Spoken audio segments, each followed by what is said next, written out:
What is up, everybody? It's Animac here for AnimeUproar, and today I will be delving into the newest revelations in the Black Clover story, including the epic battle against Vanica and Megicula, the reveal of Vanica's second magic attribute, and Noelle's brand new transformation that has allowed her to strike a blow against her mother's alleged murderer. There is so much to talk about, so let's get into it. If you enjoy the Black Clover content on this channel and you want us to keep it going, please leave a like to let me know and to help with the YouTube algorithm. And if you happen to be new to AnimeUproar or you just haven't subscribed yet, please consider subscribing and hitting that notification bell to turn on all notifications. If you don't click the bell and then select the option that says all, you're still gonna miss a lot of our videos even if you're subscribed. It's just how YouTube works. A big shout out to my editor and fellow Black Clover superfan, Dakota Broskie. Please show him some love for all the work he does for us here on this channel and check out his channel, link in the description. Finally, this video will of course contain Black Clover manga spoilers. We're talking about the very latest events in the manga, so please proceed with caution, you have been warned.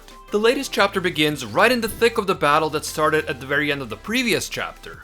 Chica, Noelle, and Mimosa were taking on Vanica and one of her simps, and Noelle wastes no time in using one of her most OP spells, Sea Dragon's Roar. At this point, Vanica reveals her other magic attribute, the extra one that she possesses aside from curse magic. It turns out that her second magic type is blood magic, and Vanica uses blood magic to create some sort of giant grotesque monster which is able to stop Noelle's water dragon in its tracks. That thing that Vanica created looks a lot like something right out of Stranger Things, and it definitely creeped me out. Vanica is not impressed by Noelle's spell, and she even mocks Noelle. Vanica asks if that water snake thing she manifested was actually supposed to be a real attack. Meanwhile, Mimosa is duking it out with the tongue magic pervert who had been revived by Vanica in the previous chapter. It turns out that Mimosa managed to cover her opponent with magic controlling weed seeds, and this causes the simp's body to become covered in weeds. He is then also apparently hit with Vanica's own blood magic.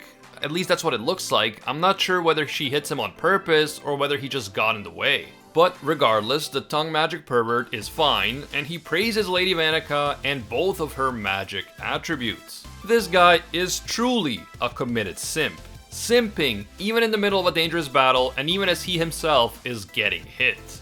I mean, I guess you gotta respect that in its own way. Realizing that Vanica can use two types of magic, Noelle thinks back to when Chica had explained to them that all three members of the Dark Triad can use two types of magic. They have their own magic attribute, the one that they were born with, and they have the magic attribute of the demon who is possessing them. This is something that most of us had already assumed was the case, but it is now fully confirmed by Beaver Girl. As far as Xenon goes, if I recall correctly, we've only ever seen him use his bone magic. But in his battle against Yami, we did see that Dante could use both gravity magic, and he was also able to use some strange form of healing magic that allows him to manipulate his flesh and heal even the deepest wounds. Since Chica had already fought Vanica once before, she does have some idea about how Vanica fights and how to potentially defeat her. So Beaver Girl, Noelle, and Mimosa have all been training with this in mind, but the big question is this. Did Chica witness the true extent of Vanica's power back when they fought for the first time, or does Vanica still have some tricks up her sleeve? Tricks that can be used to surprise her opponents and throw them off their game. As Beaver Girl activates the water spirit Undine, and as water rushes all around Vanica, Vanica wonders if Xenon and Dante are having fun. According to Vanica, she has the best job of all because she is allowed to go out and kill Chica. Meanwhile, Xenon and Dante can't go all out because they need to bring back the users of World Tree Magic and Dark Magic. When she hears this, Noelle isn't sure why the Dark Triad would be going after the users of Dark Magic and World Tree Magic. But Chica remembers something. Because the queens of the Heart Kingdom inherit the knowledge and experience of all the previous queens, Beaver Girl realizes what the Dark Triad is up to. She knows about the Tree of Qliphoth and the Triad's plan to open the portal between this world and the demon world. Judging by the panel that we see as Loropechica makes this connection, we can expect a lot of death and destruction if this plan succeeds. Beaver Girl then warns her comrades that if they allow the Dark Triad to complete their mission, over 90% of this continent's population will be killed off and the world as we know it will end. Noelle is shocked to hear this, but Vanica thinks that this is a great and exciting prospect. If over 90% of the population is destroyed, then only the strongest will remain, and Vanica wants to live in a world where only the strongest survive. She doesn't have any interest in coexisting with weaklings, and at this point Vanica reminds me of a yandere female Gilgamesh. Although to be fair, Gilgamesh is a bit of a yandere anyway. Realizing how insane Vanica is, Beaver Girl knows that they cannot let the Triad win. They must stop Vanica right here and now, because the fate of the entire world rests on their victory.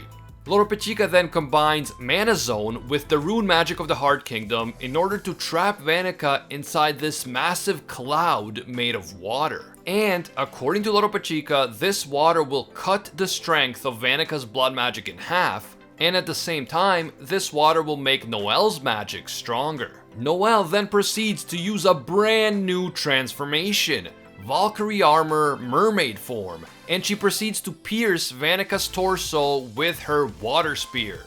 And the attack does look like it was effective, at least on the surface. However, although Vanica looks hurt physically, she merely smiles and says, "Good one." And that is where this chapter ends, with Loropechica, Noelle, and Mimosa doing their best and surpassing their limits. But unfortunately for them, Vanica appears to be far too strong to be taken down so easily, and this is just the beginning. It is clear that at this point Vanica has not been defeated, and the only question now is whether this battle will continue until our heroes do find some way of defeating her, or whether Vanica is actually going to win this fight and force the heroes to deal with the aftermath, as was the case in the fight between Xenon and the Golden Dawn. Personally, I'm thinking that Vanica might actually end up killing Loropechica at some point, either during this fight or later on, and then the water spirit Undine will be inherited by Noelle, which will greatly increase Noelle's overall strength. But I'm just speculating obviously. I kind of don't want this to happen because Beaver Girl has really grown on me with her quirkiness. What do you guys think? Is Vanica going to kill Loropechica, forcing Noelle to take control of Undine, or is something else going to happen? Is there a way for the three girls to actually defeat Vanica? And speaking of Vanica, I find it interesting that she possesses blood magic, just like the Witch Queen, and she also possesses curse magic. We know that the Witch Queen was also very skilled when it came to curses and to removing them. So is Vanica somehow connected to the Witch Queen? Is she a former witch? Or is she somehow related to the Witch Queen herself? We know that the Queen of the Witches has been alive for a very long time and that she knows a lot about the demons, so I wouldn't be surprised if there is some sort of connection between the two. With that said, how strong do you think Vanica is at her very strongest? And how strong do you think that Noelle is after the time skip? Do you like her new transformation, the Valkyrie armor mermaid form? And do you think that she stands a chance against Vanica, or is she doomed to lose this battle just like Asta lost to Dante despite his recent power-up? Please let me know what you guys think down in the comments below.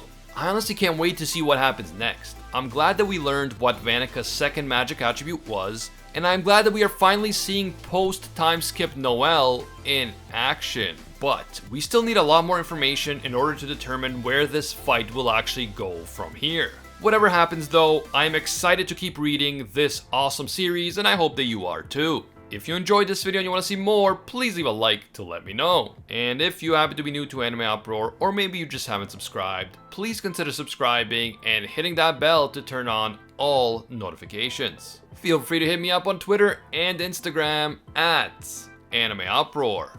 I want to give a big thank you to all of our AnimeUproar patrons who make videos like this one possible. A very special thank you to Efren A, a disciple of Lord Twigo himself. And I can't forget our The One tier patrons, the ones who rise above all other clans, including Ingrata, Alolan Atom, The World, Steelers, Tyson Quirino, A Quiet Respect, Pate Hefa, Jonathan King, Desi D, Brandon Aviles, Papa Smurf, Emperor Otaku, and Richie Martinez. Finally, thank you also to all our Pro Hero tier patrons, including the one and only Gilgamesh, Nothing But a Fan, Jason Wilson, King Zeldris, Anatoly Kazatsky, Angel Cruz, iSparky65, Cricket XP, Ted No Ted, Joe Stanton, Very Gucci, Alicia Octer, Anamole69, Jessica Calafond, Hinokami and Water, Bonnie Parks, Zodiar12, Rathuin Deora, Emperor, Mitch Loves Anime, Cynical, Kraken, and JCC Walk Up. If you enjoy our videos and you feel that they provide value for you, please consider supporting us on Patreon. Even a single dollar will give you access to our patron exclusive Discord, and your name will appear in our videos along with these legendary people. As always, thank you guys so much for watching, and until next time, see ya, Space Cowboys!